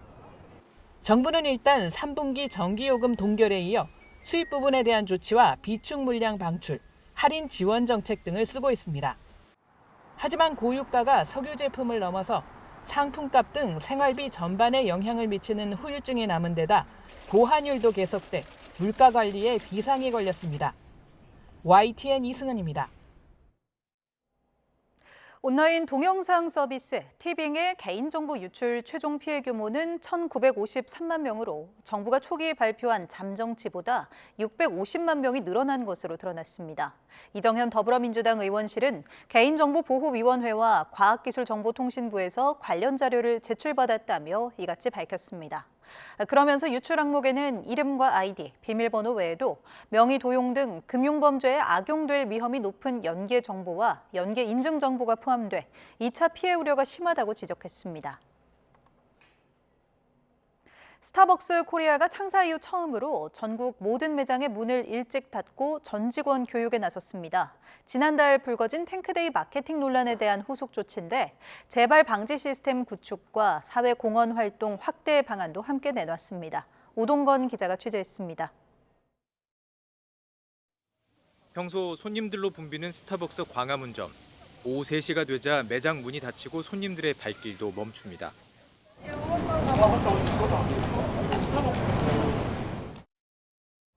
저는 지금 광화문 인근의 또 다른 스타벅스 매장에 나와 있습니다. 오후 3시가 지나자 이렇게 문은 잠겨 있고 전 직원 교육을 위해서 문을 닫았다 이렇게 안내도 있습니다. 지난달 텀블러 프로모션 과정에서 불거진 이른바 탱크데이 논란에 따른 조치입니다. 평소 자주 찾던 매장이 문을 닫아 불편하다는 반응도 있었지만 논란 재발을 막기 위한 조치라면 필요하다는 목소리도 나왔습니다. 이제 전국 매장에서 닫는다고 들었었거든요. 그래가지고 이 논란을 위해서, 교육을 위해서 닫는 거니까는 좋은 방법이라고 생각합니다. 스타벅스가 전국 2,160개 매장 문을 동시에 닫은 것은 1999년 국내 진출 이후 처음입니다. 영업을 일찍 끝낸 직원들은 본사가 제작한 교육 영상을 시청했습니다. 교육 영상은 지난 17일 스타벅스 본사 직원과 이마트 부문 계열사 임원들을 대상으로 진행된 강의를 녹화한 것으로 성균관대 오재현 교수와 구정호 교수가 각각 역사인식과 사회적 감수성을 주제로 강의했습니다. 24일에는 정영진 신세계그룹 회장과 계열사 임원들도 같은 교육을 받을 예정입니다. 스타벅스는 교육에 그치지 않고 마케팅 검증 체계도 전면 개편하기로 했습니다. 모든 마케팅 기획 단계에서 사회적 민감도 체크리스트 적용을 의무화하고 법무와 관련 부서가 함께 참여하는 다중 검증 체계를 구축할 계획입니다. 논란의 원인으로 지목된 검증 절차 미흡 문제를 보완하겠다는 취지입니다. 마케팅의 즉시성을 우선시한 까닭에 과거에 진행되던 법무팀의 검증 프로세스도 진행되지 않았습니다. 이와 함께 사회공헌 기금을 조성해 근현대 역사유적지 환경 개선과 기념 사업을 지원하고 학생들을 위한 역사 교육 프로그램도 확대할 계획입니다. 창사 이후 처음으로 전국 매장의 문을 닫고 역사 인식 교육에 나선 스타벅스. 사과를 넘어 시스템을 바꾸겠다고 나선 이번 조치가 소비자 신뢰 회복으로 이어질 수 있을지 관심이 쏠리고 있습니다. YTN 오동건입니다. 광주에서 여고생을 성폭행하려다가 살해한 혐의를 받는 23살 장윤기의 첫 재판이 열렸습니다. 피해 여고생 17살 이채원 양이 숨진 지 49일째 되는 날이기도 한데요. 유가족과 시민단체는 엄벌을 촉구했습니다. 오선열 기자입니다. 광주 도심에서 일면식도 없는 16살 여고생을 흉기로 무참하게 살해한 23살 장윤기. 장윤기는 강간 등 살인과 성폭행, 불법 촬영 등 모두 7개 혐의로 구속 기소됐습니다. 지금 심정이 어떠십니까? 죄송합니다. 이채원 양이 떠난 지 49일째 되는 날 장윤기의 첫 재판이 열렸습니다. 장윤기는 지난달 3일 직장 동료 A씨 자택에 침입해 13시간 동안 감금하고 성범죄를 저질렀습니다. 이후 장 씨는 A씨를 살해할 목적으로 흉기를 구매하고 도주 자금 100만 원도 챙긴 뒤 16차례에 걸쳐 주거지 주변을 배회했습니다. A씨를 찾지 못한 장 씨는 지난달 5일 이채원 양을 목격하고 1.2km를 미행한 뒤 성폭행 목적으로 살해하고 도우러 온 남학생에게도 흉기를 휘두른 혐의도 받습니다. 범행 이후엔 무인 세탁소에서 옷을 세탁하고 미용실까지 들렀던 것으로 드러났습니다. 법정 최고형을 선고하라. 유가족과 시민단체는 법원 앞에 모여 잔혹한 범죄를 저지른 장윤기에 대해 엄중한 처벌을 촉구했습니다. 수사를 통해 밝혀진 사실에 따라 가해자의 범죄에 대해 모든 책임을 엄중히 물어주시고 채원이의 죽음이 또 하나의 사건으로 잊혀지지 않기를 바랍니다. 장윤기는 재판에서 공소사실 대부분을 인정하면서도 성폭행 목적에 대해선 입장을 보류했습니다. 피해자 법률 대리인은 장윤기가 교도소에서 자격증 취득에 도전하겠다는 의견서를 제출하는 등 자신의 미래를 계획하고 있다고 질타했습니다. 유가족은 더 이상 이제 가족과 함께할 수 없고 미래를 내다볼 수 없는 상황인데 재판을 받는 이 상황 속에서도 자신의 미래를 계획하고 있다는 점이 너무 비탄하고. 이채원 양의 49제를 맞아 열린 추모식에서 소방노조는 이 양에게 명예 소방관증을 수여했습니다. YTN 오설입니다. 직장 내 괴롭힘을 호소하며 세상을 떠난 경찰관의 유서 원문을 YTN이 유족의 요청에 따라 공개합니다. 경찰관은 유서에서 부서장인 과장 때문에 힘들다고 밝혔는데요. 유재성 경찰청장 직무대행은 하급자의 인권을 존중하지 않은 행위에 대해서 엄정하게 책임을 묻겠다고 강조했습니다. 표정우 기자의 단독 보도입니다. 유족의 오열 속에 고인의 관이 영구차로 옮겨집니다. 지난 주말 숨진 경찰관 A씨의 발인이 이루어졌습니다.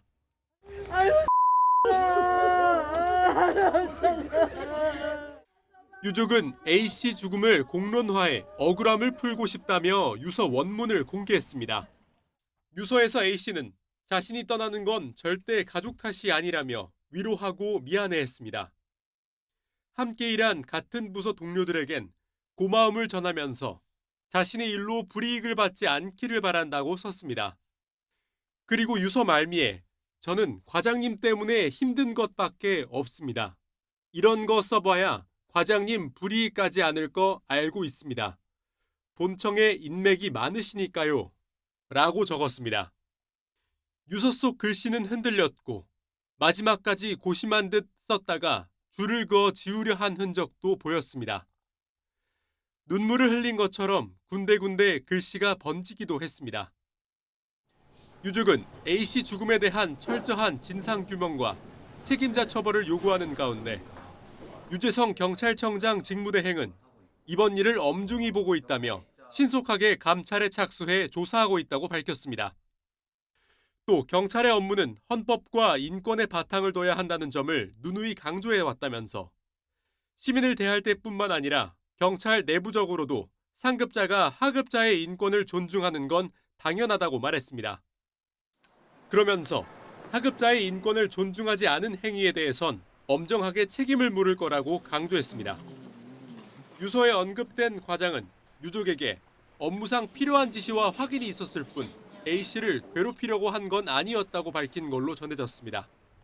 해당 과장을 대기 발령 조치한 경찰은 앞서 조사했던 동료 직원들을 다시 불러 조사하고 있습니다. 경찰은 이들의 진술 내용 등을 바탕으로 신속하게 사실관계를 확인한다는 방침입니다. YTN 표정우입니다. 이재명 대통령의 국정수행에 대한 부정평가가 긍정평가보다 높다는 여론조사 결과가 나왔습니다. 오차범위 내이긴 한데 취임 이후 처음으로 나타난 이른바 데드크로스를 청와대는 엄중하고 겸허하게 받아들이겠다며 몸을 낮췄습니다. 강진원 기자의 보도입니다.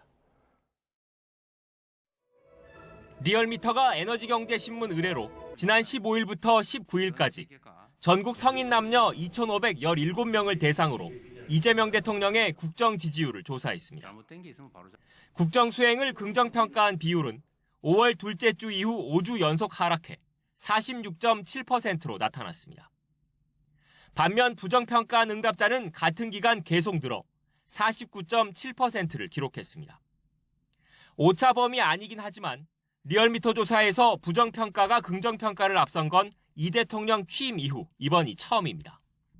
연령대별로는 50대의 지지율이 전주 대비 9.1%포인트 떨어져 낙폭이 가장 컸고 20대와 40대의 하락률도 각각 6.2%포인트와 5.5%포인트에 달했습니다. 지역별로는 대구 경북의 긍정평가 감소 비율이 한 주 전 대비 9.9%포인트로 제일 높았고 인천 경기는 7.6%포인트, 서울은 7.4%포인트로 뒤를 이었습니다. 리얼미터는 선거관리 부실 사태로 촉발된 책임론 확산과 여당 내 당권 갈등이 대통령 국정 지지율에 부정적 요인으로 작용한 것으로 분석했습니다. 청와대는 최근 지지율 하락세를 엄중하고 겸허히 받아들여 국민이 무엇을 걱정하고 또 바라는지 더 세심하게 살피겠다고 고개를 숙였습니다. 앞서 이 대통령도 선거 이후 여러 차례 민심의 변화를 인식하고 있다는 뜻을 밝히기도 했습니다. 선거일을 기점으로 지지율이 폭락을 하고 있죠. 엄중하게 받아들여야죠. 그 원인을 제거하기 위해서도 애써야 되겠죠. 이 대통령은 특히 정치의 목적은 5천만 국민의 삶을 책임지는 거라고 거듭 강조했는데 여당 내 당권 다툼 상황 등을 의식한 거란 해석이 나옵니다. 지지율 하락세가 자칫 국정 동력 저하로 이어지지 않도록 청와대 내부에선 2기 내각 개편 등 추가 분위기 쇄신 방안을 고심하는 기류도 감지됩니다. YTN 강진원입니다. 더불어민주당 전당대회가 50여일 앞으로 다가오면서 차기 당권 주자들이 앞다투어 친명 색채를 부각하며 신경전을 벌이고 있습니다. 연임 도전이 유력한 정청래 대표와 당 복귀를 예고한 김민석 국무총리 사이 경쟁도 본격적으로 달아오르고 있습니다. 황보혜경 기자입니다. 이재명 대통령을 향해 연일 월드클래스라며 극찬해온 정청래 대표는 유럽 순방 성과 찬사로 공개회의를 시작했습니다. 이어 검찰을 향해 보안 수사권은 꿈도 꾸지 말라며 강경 메시지를 쏟아냈습니다. 이번 이화영 재판을 보면서 검찰은 정말 고쳐쓰기 어려운 그런 집단이구나. 보안 수사권에 티끌마저 없애야 된다. 일각에서 제기된 명청 갈등 진화로 연임의 포석을 깔고 검찰개혁 의제로 강성 지지층을 결집하기 위한 행보로 해석됩니다. 주말 동안 민주당 권리당원의 30%가 몰려있는 호남을 순회한 정 대표는 이번 주 안에 연임 도전 의사를 공식 밝힐 거로 관측됩니다. 김민석 국무총리 역시 다음 주쯤 총리직을 내려놓고 민주당에 복귀할 뜻을 재확인했습니다. 최근 하락한 당 지지율을 회복하고 국정 동력을 뒷받침하려면 정부 여당이 완벽히 한 몸이 돼야 한다면서 사실상 당권 도전을 시사했습니다. 당이 두 가지가 필요하다고 봅니다. 당정의 완벽한 이 일치와 협력, 선거 이전보다도 더 당이 이 대통령의 국정을 뒷받침하면서 또 다른 당권 주자인 송영길 의원은 정청래 대표 연임 문제를 두고 친청계와 거듭 공개 충돌하는 모습을 보였습니다. 정청래 당대표가 어떤 결정을 할지를 좀 지켜보고 있습니다. 이 당의 화합을 위해서 고민을 많이 해주셨으면 하는 마음이 있고요. 왜 본인의 출마와 정청래 당대표의 연임과 연결이 돼 있습니까? 대단히 많이 우습다는 생각을 하시는 분들이 많을 것 같은데요. 당내에선 지지자들 사이에서 상대 진영을 비하하는 멸칭이 확산하는 데 대한 우려와 함께 당대표와 최고위원 후보가 짝을 지어 출마하는 이른바 줄 세우기 관행을 없애야 한다는 지적이 잇따랐습니다. 이번 주 정청래 대표 연임 도전 공식화를 시작으로 당권 주자들 사이 친명 경쟁도 가속화할 거로 보입니다. 다만 경쟁이 계파 대결과 진영 분열로 이어질 경우 당심 결집 효과와 별개로 정부 여당 지지율에 부담이 될 거란 우려도 동시에 나옵니다. YTN 황보혜경입니다. 국민의힘 장동혁 대표의 당무 복귀가 임박하면서 잠시 소강 상태에 접어들었던 당내 거취 논쟁도 다시 불붙는 양상입니다. 특히 이번 지방선거에서 장 대표의 역할을 부각하며 이 자화자찬 논란인 당 사무처 보고서가 발표된 경위를 두고 잡음이 일었습니다. 박정현 기자입니다. 닷새째 병상에 있는 장동혁 대표를 대신해 최고위원회의를 주재한 정점식 원내대표의 첫마디는 우리가 잘한 게 아니다는 경고였습니다. 최근의 당 지지율 반등은 정권 견제와 보수 쇄신을 요구하는 국민의 명령이지 당내에서 공과를 두고 싸울 문제가 아니라는 겁니다. 여당의 승리도 야당의 승리도 아닌 현명한 국민의 승리였습니다. 뼈저린 성찰과 쇄신을 주문하셨습니다. 지방선거 때 장동혁 대표가 16개 시도를 아우르며 혼신을 다했다는 내용의 앞선 당 사무처 보고서에 대한 쓴소리도 이어졌습니다. 비공개 회의에선 해당 보고서를 겨냥해 절차상 문제를 제기하며 당이 장 대표의 사당이냐는 질타를 쏟아낸 거로 전해졌습니다. 정 원내대표는 앞서 주말 언론 인터뷰에서도 거취 논쟁이 내년 2월까지 이어질 수 있겠느냐며 상황 정리의 의지를 드러내기도 했습니다. 그간 장 대표 사퇴론이 빗발쳐도 거리를 두던 정 원내대표의 연이은 강도 높은 발언에 당내 투톱 사이 미묘한 기류 변화도 감지되는 가운데 입원 중인 장 대표는 이번 주 복귀를 목표로 하는 거로 알려졌습니다. 단식 여파와 선거운동 도중 누적된 피로로 예상보다 회복 상태가 더딘 거로 알려졌는데 건강 상태에 대한 정치적 해석을 경고하는 목소리도 이어졌습니다. 꾀병으로 입원을 했다라든지 이런 식의 평가와 분석을 하시는 분들이 많은데 자제해 주시기를 부탁을 드리겠습니다. 장 대표 측은 주요 당직자들의 사의 표명으로 불거진 당직 개편 가능성엔 아직 검토한 적이 없다고 선을 그었습니다. 장 대표가 복귀 뒤 당 안팎에서 분출하는 책임론과 쇄신 요구에 어떤 대답을 내놓을지에 따라 또 한 번 당도 요동칠 전망입니다. YTN 박정현입니다. 프로축구단 강원FC가 외국인 용병 임대 과정에서 사기를 당한 사실이 알려졌습니다. 해킹 피해 이후 엉뚱한 계좌로 임대료 수천만 원을 보냈는데 이게 또 전액 자치단체 보조금인 것으로 드러났습니다. 지환 기자가 단독 보도합니다. 프로축구단 강원FC가 다소 황당한 사기를 당한 건 지난 2024년 외국인 용병 선수의 임대 과정에서였습니다. 구단은 당시 크로아티아 국적 분데스리가 2부 리그에 뛰던 A 선수를 1년 단기 임대했습니다. 임대료는 당시 환율로 약 8,900만 원. 그런데 이적 합의 후 수상한 일이 생겼습니다. 상대였던 독일 구단 측이 기존 계좌가 아닌 새로운 계좌로 지급을 요청한 겁니다. 강원FC는 의심 없이 임대료를 송금한 상황.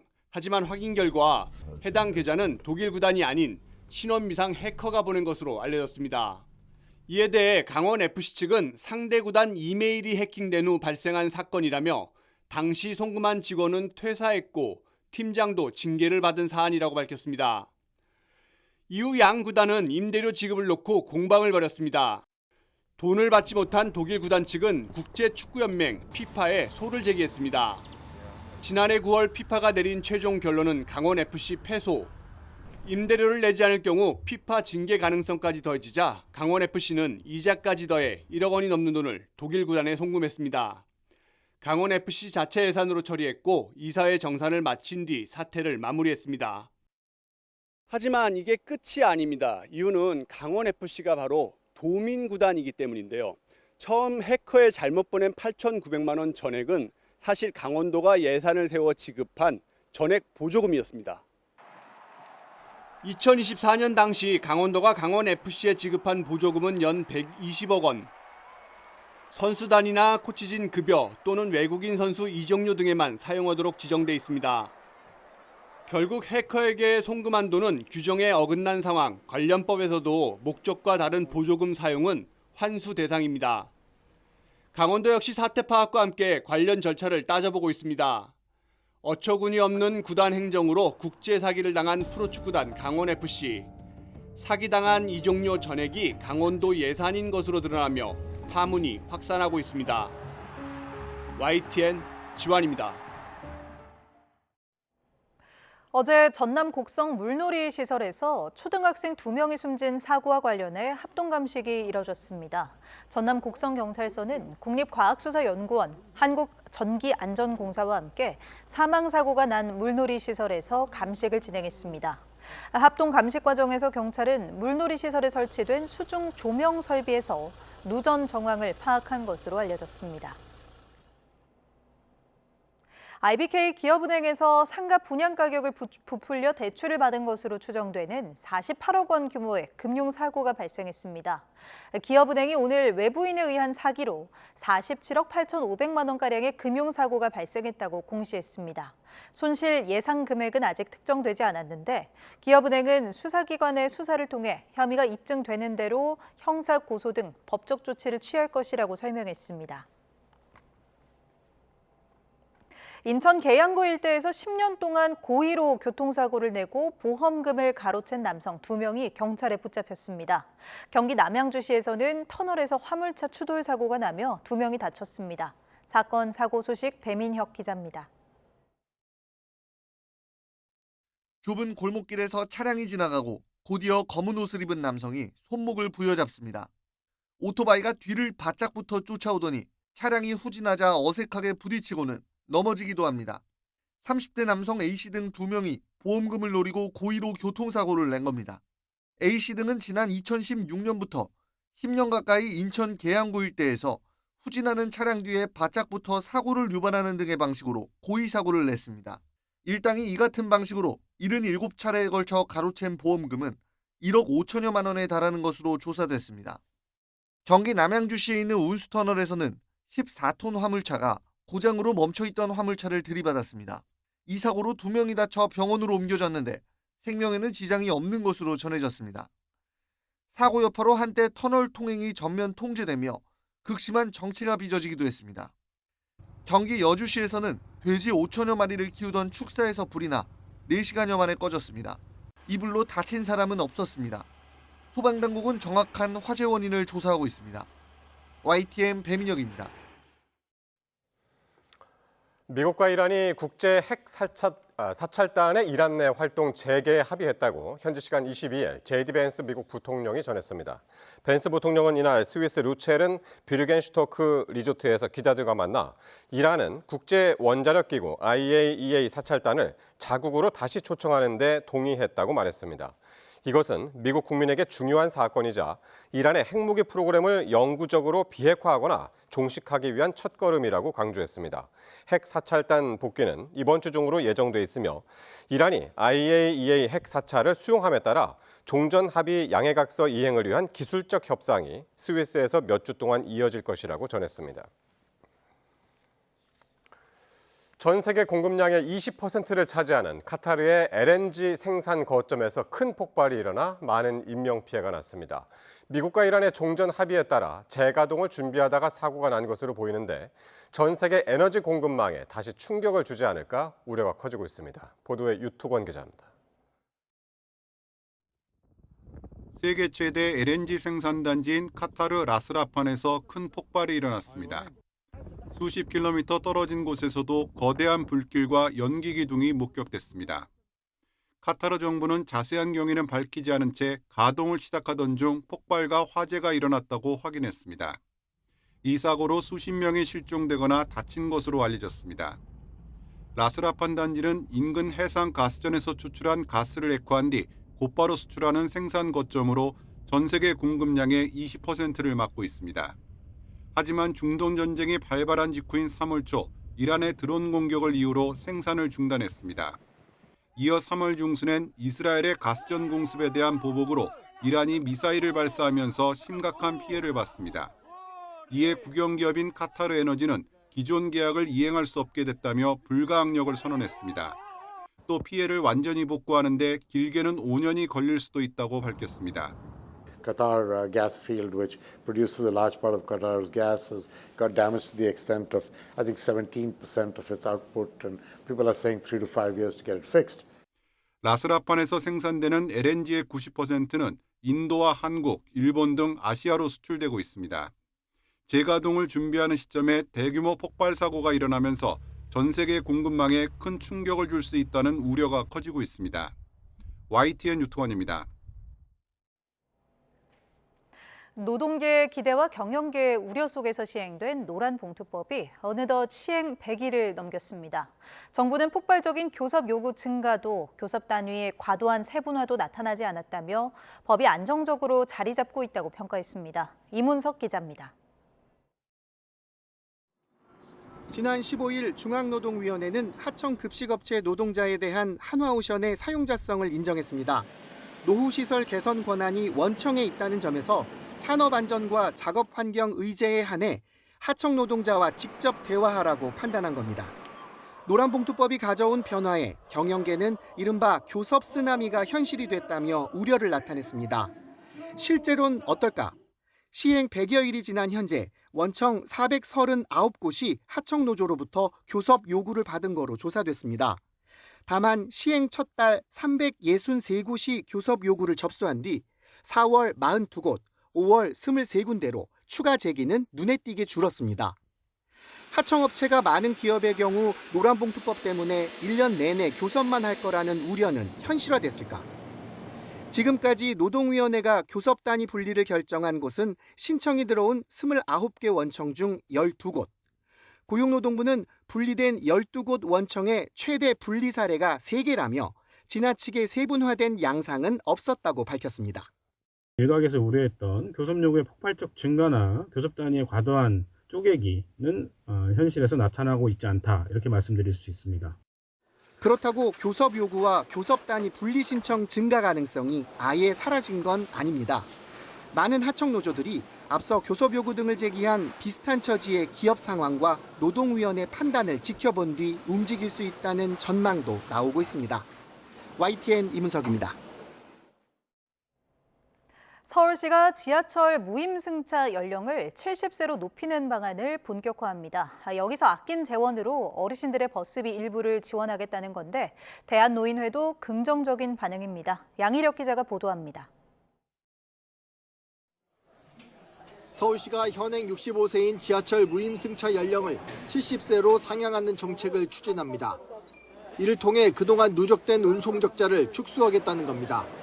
대신 여기서 절감한 재원을 바탕으로 70세 이상 어르신들 버스비 일부를 지원할 방침입니다. 고령으로 갈수록 지하철 이용은 떨어지는 반면 버스 이용은 커지는 현실을 고려한 겁니다.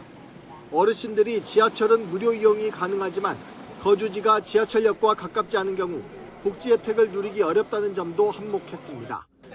버스비 지원은 월 15회 미만 이용자를 대상으로 요금을 환급해주는 방식이 검토되고 있습니다. 고령일수록 병원하고 장보기 등의 일상생활을 위해 단거리 교통수단인 버스를 주로 이용하는데요. 그간의 교통복지가 지하철 위주로 제공되어 있어서 실제 어르신들의 교통복지 수요하고는 좀 괴리된 측면이 있었습니다. 대한노인회 서울시 연합회도 긍정적인 반응을 보이면서 공청회 제안 공문을 제출했습니다. 이에 따라 어르신과 전문가, 시민 등이 참여해 의견 수렴이 진행될 예정입니다. 이와 함께 서울시 의회에서도 고령층 대중교통 요금 지원을 버스로 확대하는 조례안이 본회의 의결을 앞두고 있습니다. 버스비 지원 조례안 통과에 이어 무임승차 연령도 상향될 경우 어르신들 교통복지에도 큰 변화가 일어날 전망입니다. YTN 양일혁입니다. 7년 만에 돌아온 토이스토리 시리즈가 개봉 첫 주말 국내 박스오피스 정상에 올랐습니다. 지난 17일 개봉한 토이스토리5는 주말과 휴일에 관객 62만여 명을 동원하며 누적 관람객 수 87만 명을 기록하고 있습니다. 토이스토리5는 7년 만에 돌아온 시리즈 속편으로 스마트 기기가 일상이 된 시대에 장난감들이 위기를 돌파해 나가는 이야기를 그렸습니다.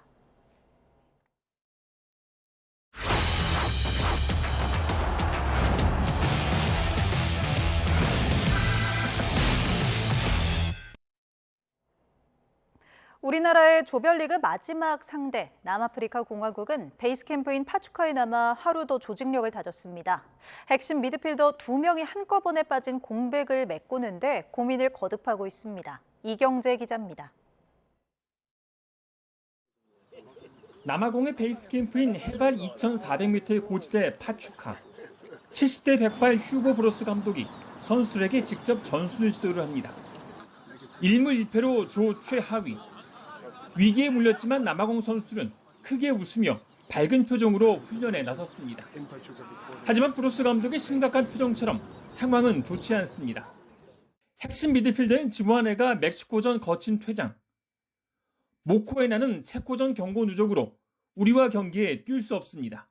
We are confident. I think the way we played today, we can be confident going to the last game that we'll definitely win against South Korea. So it's possible. We must be confident and we'll do it. 남아공의 유력 언론들은 누가 대신 나서더라도 지원에나 모코에나의 공백을 메꾸기가 쉽지 않다고 부정적인 전망을 쏟아냈습니다. A조의 다른 팀들과 달리 훈련을 하루도 쉬지 않은 남아공은 결전지 몬테리 입성도 우리보다 하루 늦습니다. 파추카는 고지대의 선선한 날씨, 몬테레이는 저지대에 체감 온도가 40도 가까이 올라가는 폭염이 기다리고 있는데도 열 적응을 늦춘 겁니다. 32강을 결정할 운명의 남아공전. 비기기만 해도 되는 우리 대표팀에게 상황이 유리하게 돌아가고 있지만 홍명보 감독의 걱정대로 배수의 진을 친 남아공에 대한 철저한 대비는 기본입니다. YTN 이경재입니다. 우리 대표팀의 조별리그 마지막 경기인 남아공전의 주심으로 아르헨티나 출신 파쿤도 테오 심판이 배정됐습니다. 테오 심판은 4년 전 카타르 월드컵에서 우리가 16강 진출을 확정한 포르투갈전 주심을 맡았던 남다른 인연이 있습니다. 당시 경기에서 이강인과 황희찬이 경고를 받았는데 테오 심판은 카타르 월드컵 직전 아르헨티나 컵 대회 결승전에서 무려 10명의 선수에게 퇴장을 준 일로 화제가 되기도 했습니다. 이번 월드컵에선 지난 13일 캐나다와 보스니아전 주심을 맡아 캐나다 2장, 보스니아 3장 등 모두 5장의 옐로카드를 줬습니다. 아프리카 카보베르데가 우승 후보 스페인에 이어 남미의 강호 우루과이와도 비기며 2경기 연속 이변을 연출했습니다. 사우디와 마지막 경기에 따라 조별리그 통과도 바라볼 수 있게 됐습니다. 김동민 기자입니다. 월드컵에 처음 나온 카보베르데가 또 하나의 이변을 만들었습니다. 스페인과 첫 경기에서 득점 없이 비긴 카보베르데는 우루과이를 상대로 전반 21분 기습적인 장거리 프리킥으로 선제골을 넣었습니다. 카보베르데의 월드컵 사상 첫 골입니다. 우루과이는 아라우오가 한 골, 한 개의 도움을 기록하며 전반전에 2대1로 경기를 뒤집었습니다. 그러나 카보베르데는 날카로운 역습을 앞세워 전혀 밀리지 않는 경기를 펼쳤고 후반 16분 우루과이의 패스 미스를 놓치지 않고 바렐라가 동점골을 넣었습니다. 2경기 연속 승점을 따낸 카보베르데는 사우디와의 마지막 경기에서 승점을 따내면 조별리그 통과도 바라볼 수 있게 됐습니다. 극적으로 비자가 발급되며 미국에 도착한 보즈니아 골키퍼의 어머니는 마이애미 경기장에서 아들 유니폼을 입고 카보베르데를 응원했습니다.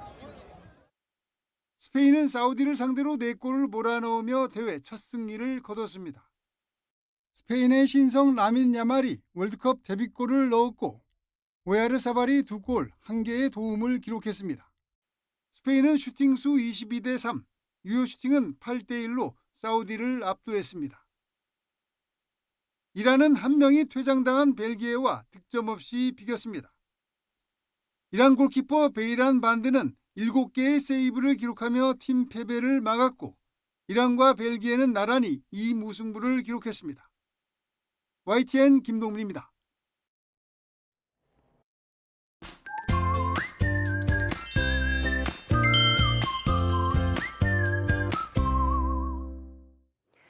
오늘 흐린 하늘 아래 이맘때 초여름 더위를 보였습니다. 내일 서쪽 지방은 오늘보다 기온이 더 높겠는데요. 내일 서울 낮 기온은 30도까지 오르면서 오늘보다 덥겠습니다. 반면 동풍의 영향을 받는 동해안 지역은 속초가 22도까지 오르는 데 그치면서 선선하겠습니다. 내일 내륙 하늘에는 구름만 다소 지나겠지만 제주도에는 밤까지 최고 80mm의 비가 오락가락 이어지겠습니다. 낮 동안 내륙은 강한 볕에 자외선 지수가 높게 나타나겠고요. 동해안 지역에는 너울성 파도를 또 제주도는 강한 바람을 주의해 주시기 바랍니다.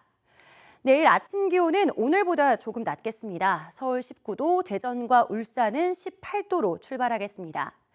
낮 기온은 서울 30도, 전주는 28도로 서쪽 지방은 낮더위가 나타나겠지만 강릉은 23도, 부산은 24도 등 동해안 지역은 날이 비교적 선선하겠습니다. 당분간 이맘때 초여름 날씨가 이어지겠고요. 수요일 제주도와 영남 해안에는 또 한 차례 비 소식이 들어있습니다. 날씨였습니다. 월요일 뉴스나이트 마칩니다. 시청해주신 여러분 고맙습니다.